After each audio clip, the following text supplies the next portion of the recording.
ಏ ಲಕ್ಷ್ಮಿ, ಪಂಚಾಯತಿಗೆ ಹೋಗ್ಬೇಕು, ಶಲ್ಯ ತೆಗೆದುಕೊಂಡು ಬಾರೆ. ಮಾಡ್ತಾ ಇದ್ದಾಳೆ ಇವಳು.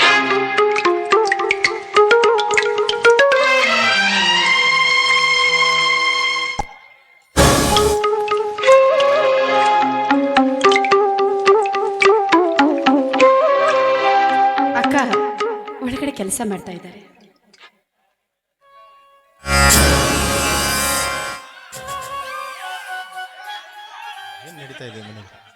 ಏ ಲಕ್ಷ್ಮಿ, ಕುಡಿಯೋದಕ್ಕೆ ನೀರು ತೆಗೆದುಕೊಂಡು ಬಾರೆ.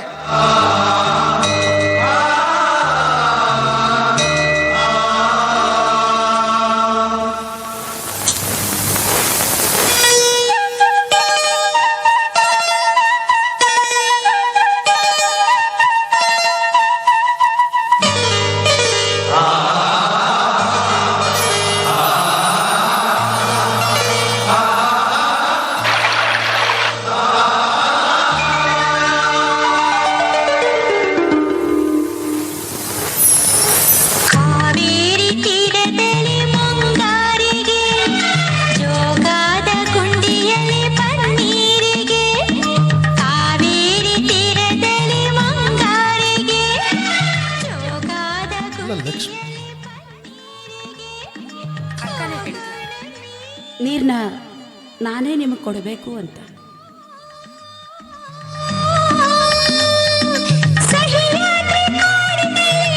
ನೋಡಿ,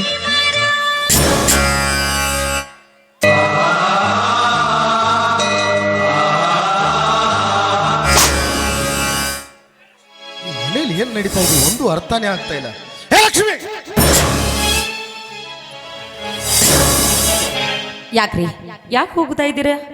ಅಲ್ಲ, ನಾನು ದಿನಾಲು ಹೊರಗಡೆ ಹೋಗ್ಬೇಕಾದ್ರೆ ನೀನೇ ಎದುರಿಗೆ ಬಂದು ನೀರು ತಂದು ಕೊಡ್ತಾ ಇದ್ದೆ, ಶಲ್ಯ ತಂದು ಕೊಡ್ತಾ ಇದ್ದೆ. ಆದ್ರೆ ಈ ಮನೇಲಿ ಏನ್ ನಡೀತಾ ಇದೆ ಇವತ್ತು? ಅಲ್ಲ ರೀ, ಅದನ್ನೆಲ್ಲ ಆಮೇಲೆ ಹೇಳ್ತೀನಿ. ಈಗ ನಿಮಗೆ ಹೊತ್ತಾಗುತ್ತೆ, ಬೇಗ ಹೋಗ್ರಿ ಹೋಗ್ರಿ. ನನಗೊಂದು ಅರ್ಥನೇ ಆಗ್ತಾ ಇಲ್ಲ. ಅಯ್ಯೋ ಹೋಗ್ರಿ, ಆಮೇಲೆ ಹೇಳ್ತೀನಿ, ಹೋಗ್ರಿ.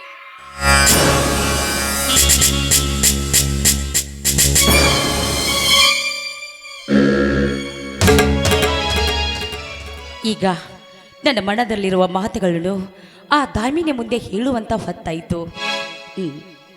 ದಾಮಿನಿ, ತಂಗಿ ದಾಮಿನಿ,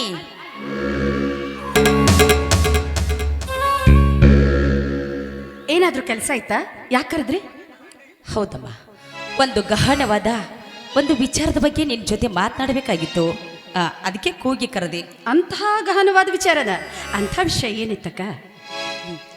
ಏನಿಲ್ಲಮ್ಮ, ಆದರೆ ನಾನು ಏನು ಹೇಳಬೇಕು ಅಂತ ನನಗೊಂದು ಗೊತ್ತಾಗ್ತಾ ಇಲ್ಲ.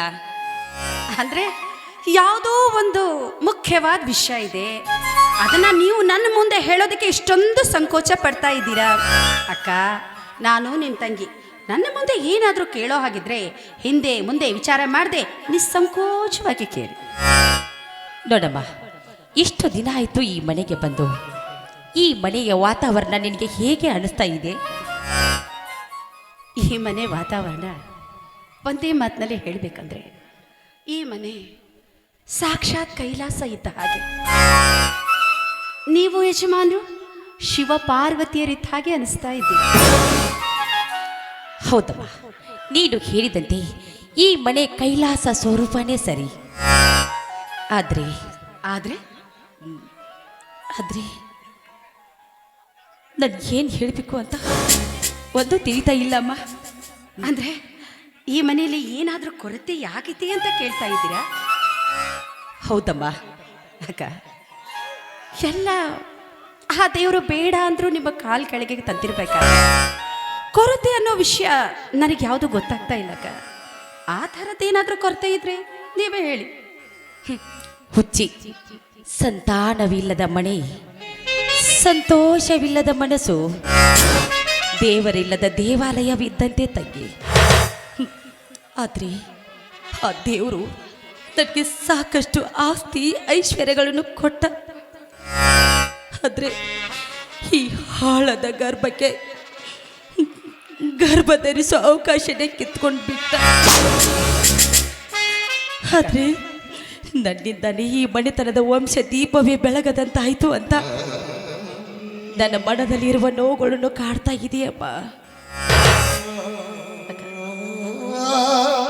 ಎಲ್ಲ ನಾವೊಂದು ಅನ್ಕೊಂಡ ಹಾಗೆ ನಡಿಬೇಕಲ್ಲಕ್ಕ. ನಮ್ಮ ಹಣೆ ಬರಹದಲ್ಲಿ ಏನಿದೆಯೋ ಅದೇ ನಡೆಯುತ್ತೆ. ಏನು ಮಾಡೋದು, ಎಲ್ಲ ಹೋದ ಜನ್ಮದ ಸುಕೃತ ಅಂತ ಕಾಣಿಸುತ್ತೆ. ನಿಮ್ಮ ದೈವದಲ್ಲಿ ಸಂತಾನ ಅನ್ನೋ ಭಾಗ್ಯನೇ ಇಲ್ಲದಿರುವಾಗ ನಮ್ಮ ಪಾಲಿಗೆ ಏನು ಬಂದಿದೆಯೋ ನಾವು ಅದನ್ನು ಅನುಭವಿಸಲೇಬೇಕಲ್ಲಕ್ಕ, ಅನುಭವಿಸಲೇಬೇಕು. ನಿಂತ್ಕೊಳ್ಳಮ್ಮ. ನೋಡು, ಆ ಸಂತಾನ ಭಾಗ್ಯ ನೀನು ದೊರಕಿಸಿಕೊಡ್ತೀಯಾ ತಾಯಿ? ಹೌದಮ್ಮ.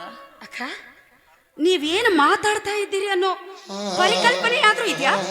ನೋಡಿ, ದೇವರಾಣಿ ಮಾಡಿ ಹೇಳ್ತಾ ಇದ್ದೀನಿ, ನಿಮ್ಮ ಮಾತು ನನಗೆ ಅರ್ಥ ಆಗ್ತಾ ಇಲ್ಲ. ನಿಮ್ಮ ಮನಸ್ಸಿನಲ್ಲಿ ಹಾಗೇನಾದ್ರೂ ಇದ್ರೆ ಬಿಚ್ಚಿ ಹೇಳಿ ಅಕ್ಕ. ನೋಡು, ಒಂಟಿಯಾಗಿ ಬಂದ ನೀನು ಈ ಮನೆಯ ನೆಂಟಳಾಗಿ ನನ್ನ ಪಾಲಿನ ಪಂಚಾಮೃತದಲ್ಲಿ ನೀನು ಪಾಲ್ಗಾರನಾಗ್ತೀಯ ತಂಗಿ. ಅಕ್ಕ, ಈ ನಿಮ್ಮ ನಿಗೂಢ ಮಾತು ನನಗೊಂದು ಅರ್ಥ ಆಗ್ತಾ ಇಲ್ಲ. ದಯವಿಟ್ಟು ದಯವಿಟ್ಟು ನನ್ನನ್ನು ಮಾತ್ರ ಧರ್ಮ ಸಂಕಟದಲ್ಲಿ ಸಿಲುಕಿಸಬೇಡಿ. ಆ ಥರದ ವಿಷಯ ಇದ್ರೆ ನೇರವಾಗಿ ಕೇಳಿಬಿಡಿ ಅಕ್ಕ.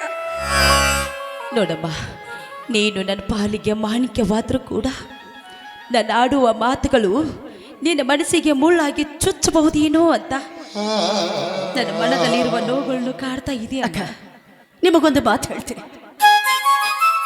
ನೀವು ನನಗೆ ಇಷ್ಟು ದಿವಸ ತೋರಿಸಿದ ಪ್ರೀತಿ, ವಾತ್ಸಲ್ಯ, ಮಮತೆ ಬುದ್ಧಿ, ನೀವು ನನಗೆ ವಿಷ ಕೊಟ್ಟರು ಅದನ್ನು ನಾನು ಅಮೃತ ಅಂತ ಕುಡಿತೀನಿ ವಿನಃ ಯಾವುದೇ ಸಂಶಯ ಇಟ್ಕೊಟ್ಟು ನನ್ನ ಮುಂದೆ ಕೇಳಬೇಡಿ. ಆಯ್ತಮ್ಮ, ನಾನು ಒಂದೇ ಮಾತಿನಲ್ಲಿ ಕೇಳಬೇಕಂದ್ರೆ ನನ್ನ ಗಂಡನ ಕೈ ಹಿಡಿದು ಅವ್ರ ಹೆಂಡತಿಯಾಗಲು ಒಪ್ತೀಯ ತಾಯಿ? ಇಲ್ಲ ಅನ್ಬೇಡಮ್ಮ, ದಯವಿಟ್ಟು ನಿನಗೆ ಕೈ ಮುಗಿದು ಕೇಳ್ತೀನಿ. ನಿಮಗೇನಾದ್ರೂ ತಲೆಗಿಲೆ ಕೆಟ್ಟಿದ್ದೀರಕ್ಕ? ನೀವೇನು ಮಾತಾಡ್ತಿದ್ದೀರಾ ಅನ್ನೋ ಕಲ್ಪನೆ ಆದ್ರೂ ಇದೆಯಾ? ಯಾವ ಹೆಣ್ಣು ತಾನೇ ತನ್ನ ತಾಳಿಯ ಭಾಗ್ಯದಲ್ಲಿ ಅರ್ಧ ಪಾಲ ಕೊಡಲು ಸಾಧ್ಯವಿದೆ ಅಕ್ಕ? ಸಾಧ್ಯವಿದೆಯಾ? ನೋಡಮ್ಮ, ಶುಭ ಮುಹೂರ್ತದಲ್ಲಿ ಸಪ್ತಪದಿ ತುಳಿದು ನನ್ನ ಗಂಡನಿಂದ ಕಟ್ಟಿಸಿಕೊಂಡ ಈ ತಾಳಿಗೆ 2 ಬಟ್ಟುಗಳಿವೆ. ಒಂದು ಬಟ್ಟು ನಾನಾಗಿ, ಇನ್ನೊಂದು ಬಟ್ಟು ನೀನಾಗಿ ಬಾಡಿ ಹೋಗ್ತಾ ಇರುವ ಈ ನಮ್ಮ ಮನೆತನದ ವಂಶ ದೀಪವೇ ಬೆಳಗುವಂತೆ ಆಗ್ಬೇಕಮ್ಮ. ಇದೇ ನನ್ನ ಆಸೆ. ಕಳವಳ ಇದನ್ನೆಲ್ಲ ನೋಡಿದ್ರೆ ಈ ನಿಮ್ಮ ಸಂತ ಇಲ್ಲ, ಈ ನಿಮ್ಮ ಸಂಕಟದಲ್ಲಿ ನಾನು ಅರ್ಧ ಪಾಲು ತೆಗೆದುಕೋಬೇಕು ಅನ್ಸುತ್ತೆ. ಇದಕ್ಕೆ ಸಮಾಜ ಒಪ್ಪುತ್ತಾ? ಹೋಗ್ಲಿ, ಯಜಮಾನ್ರು ಒಪ್ತಾರ? ನೋಡಮ್ಮ, ಯಜಮಾನರು ಒಪ್ಪುವ ಮಾತನ್ನು ಅದನ್ನು ಆಮೇಲೆ ಹೇಳ್ತೀನಿ. ಒಟ್ಟಿನಲ್ಲಿ ನೀನು ಒಪ್ತಾ ಇದೆಯಲ್ಲ, ಅಷ್ಟೇ ಸಾಕು. ಅವ್ರನ್ನ ಒಪ್ಪಿಸುವ ಜವಾಬ್ದಾರಿ ನನಗಿರಲಿ. ಆದ್ರೂ ಇನ್ನು ಒಂದು ಸಲ ವಿಚಾರ ಮಾಡಬೇಕು ಅಂತ ನಿಮಗೆ ಕೈ ಮುಗಿದು ಬೇಡ್ಕೊಳ್ತೀನಿ. ನಾನು ಹೇಳಿದಂತೆ ಕೇಳಿಕೊಳ್ಳು.